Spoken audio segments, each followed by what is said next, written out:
What's up guys, Patrick here from Behringer for NAMM 2019. Today we're looking at our new drum machine, the Rhythm Designer RD808. So the RD808 is a tribute to the classic 808 which was launched back in 1983, consequently pretty much gave birth to electronic dance music and of course hip hop. Famous users include Kraftwerk, Prince, Marvin Gaye, Phil Collins, Public Enemy, NWA, Daft Punk, Lil Wayne, Kanye West, Dr. Dre. They've all used it basically. So the RD808 here features a completely analog drum engine with 16 drum sounds, also has dedicated 1/4 inch outputs for each drum channel, MIDI and USB connectivity, 64-step sequencer, has a wave designer and dual mode analog filter, tap tempo, mute solo and a whole host of other features which we'll cover more in depth in a future video, but for now we'll just check out some sounds and let's make some beats. Okay, so let's make a quick little beat, but before we start, I'm actually going to set up some polyrhythms. So with this poly function here, we can actually set different pattern or step lengths to each drum. For instance, on the closed hat and the open hat and the bass drum, we can set this to a 32 step pattern, whilst the overall global pattern is running at 16. So let's go ahead and do that. So just press settings, go into poly mode here, and you want to make sure that it's on, so we'll just use the data controller here and we'll turn it on. And now we can set different pattern lengths for each selected drum. So for instance, we'll go on the closed hat here, and here in the pattern section, you see we're on 16 steps. So I'm going to go to 32, and you'll see here the step sequencer LEDs are no longer solid white, which means this pattern isn't in use at the moment. So if I just go to the end and select it, and now we have 32 steps for the hi-hat.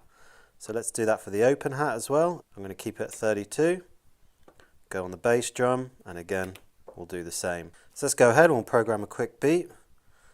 Make sure you're in record mode, which I am here, something like that. Put in a snare drum. Now I'm going to set some accents up here. Let's put in some hi-hats. An open hat there. Let's go ahead and add some congas in. And obviously we can have those as toms. Now you can tune them.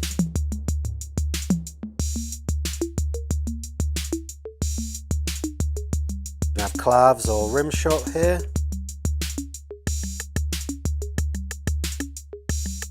We can have maracas or hand clap here, so the maracas is like a shaker. We can mute and solo.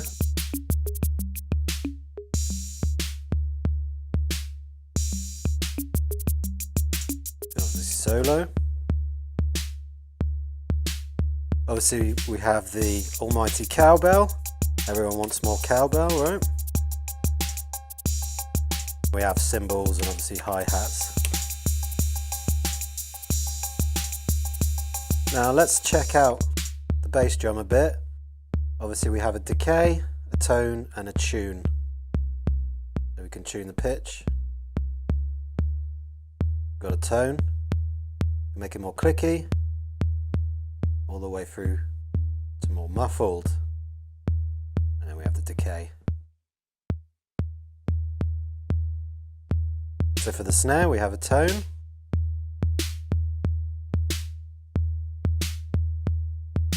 We can make it snappy or less snap to it. Let's quickly check out the almighty hand clap. This is obviously a classic hand clap. Now we can change the offset of it to really reduce the transient at the beginning or give it more bite. Now you've got some interesting options on here. We have a nice note repeat here, which is really good for those trappy kind of hi-hats. And we can do different time quantizers with it.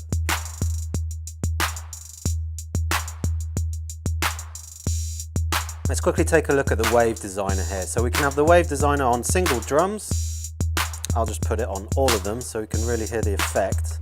Let's beef up the sustain a bit. It's really interesting to have this effect embedded on the rhythm designer here. You can really shape those drums. Obviously we have the attack, give it more punch. punch. And we can go a lot more percussive.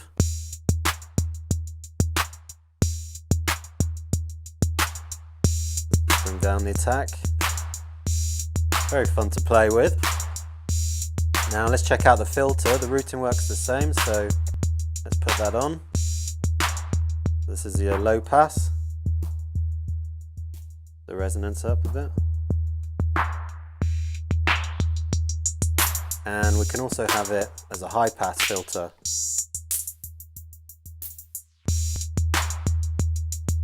And resonance itself is quite interesting, just to give a bit more high-end grit to the drum sound. And there we go, quick little beat.